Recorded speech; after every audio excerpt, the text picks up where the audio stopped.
Any moment now. My friends, 'tis good to see you again.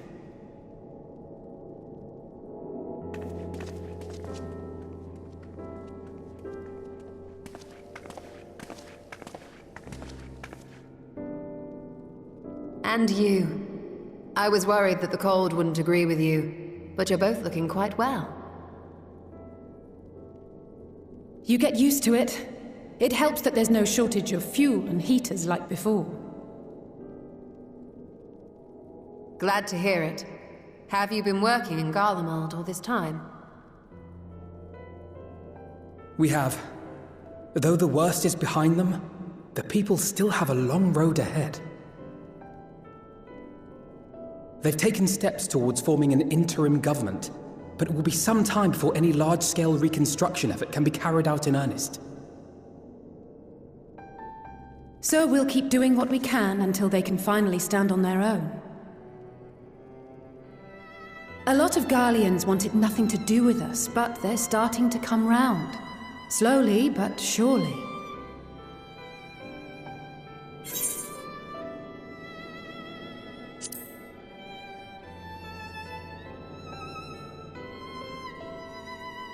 You're too kind.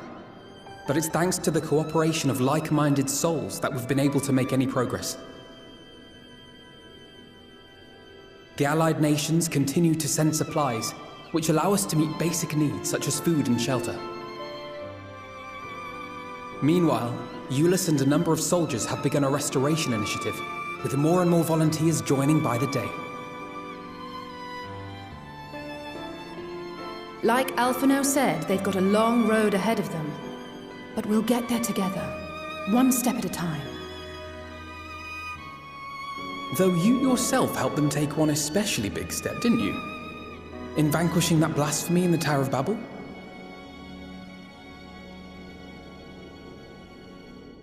Thank you. I can only hope that your deed will help the people to find peace and closure. But enough about events here. What brings you to us? And with new company, besides.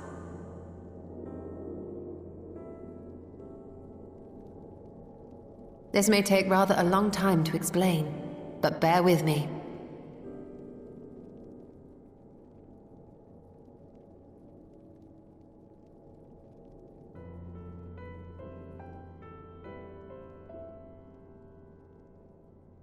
The 13th! After traveling to the edge of existence, I thought you'd keep your escapades closer to home for a while. But I suppose there's no stopping you. Not that I'm one to talk, of course. The heart of an adventurer cannot be denied.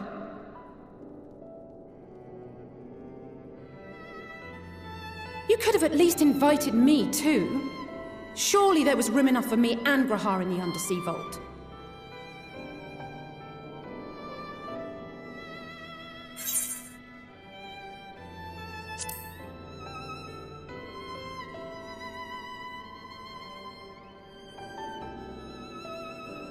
Oh, it's fine.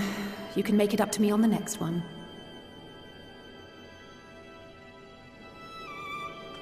But on a more serious note, are we sure it's wise to keep Xenos' former avatar around? I understand how you came to work together, but nevertheless... You're right to be cautious. I'm a void sent, after all. But do not conflate me with Xenos. To recall my time in his service, it angers me.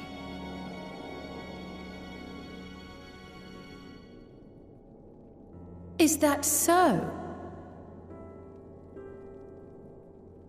I think we'll get along just fine, you and I.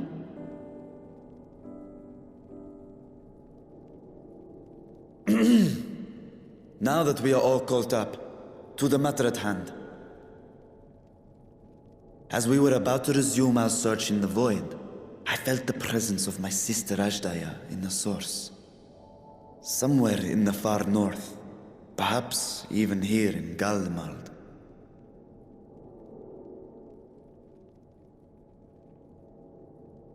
If you have seen or heard anything out of the ordinary, I must know.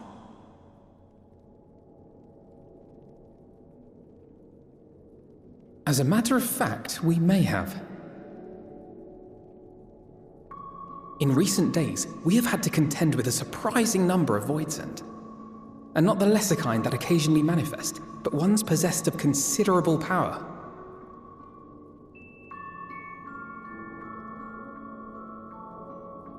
You think they might have been summoned? By whom? We're not sure. But as Euless reminded us, practitioners of a certain traditional Garlean art rely upon Voidsent servants. The very same I believe you have mastered. While there are no known Reapers left in Garlemald, we can't rule out the possibility that some are working in secret.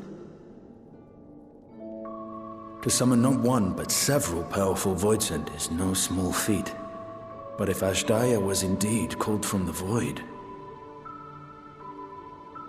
Then it is likely the same party is responsible. Alternatively, the etheric confluence at the Tower of Babel may have triggered an expansion of natural fissures one could use to cross over. But I think that improbable, if not impossible. Then we must assume these events have indeed been orchestrated. Well, summoned or no, we've been trying to track them to their origin. It's the mountains to the east, we think.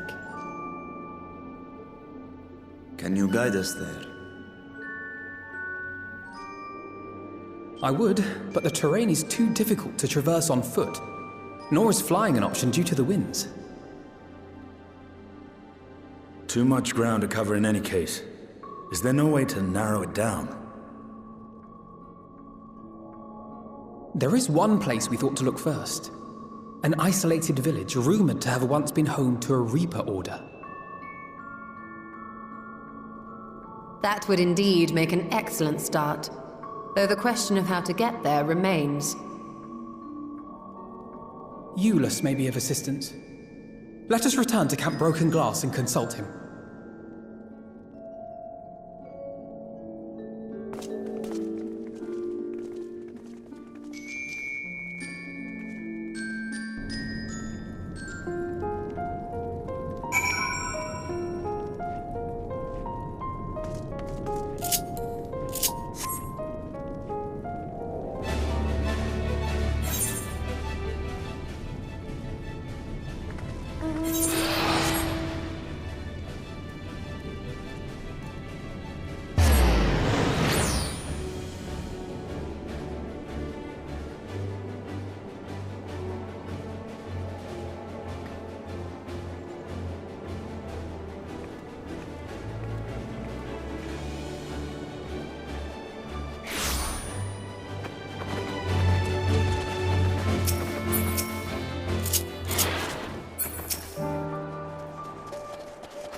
What was it you wished to talk about? Why do you help these people? What is it that you stand to gain? I'm sorry?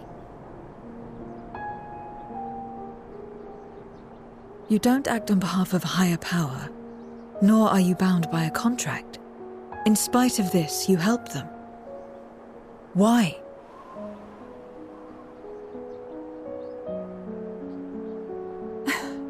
And there I thought it was something serious.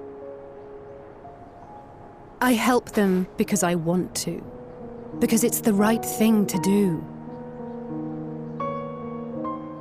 But what do you stand to gain? You didn't answer the question. Didn't I? I followed my heart. What I got out of it came after. Was there anything else? If not, let's keep moving. Right.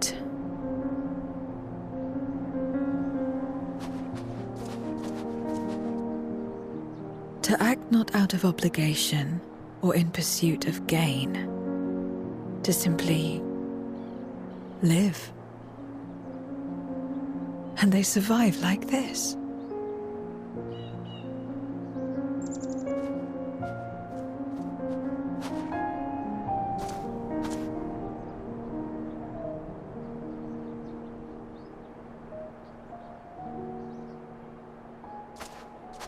you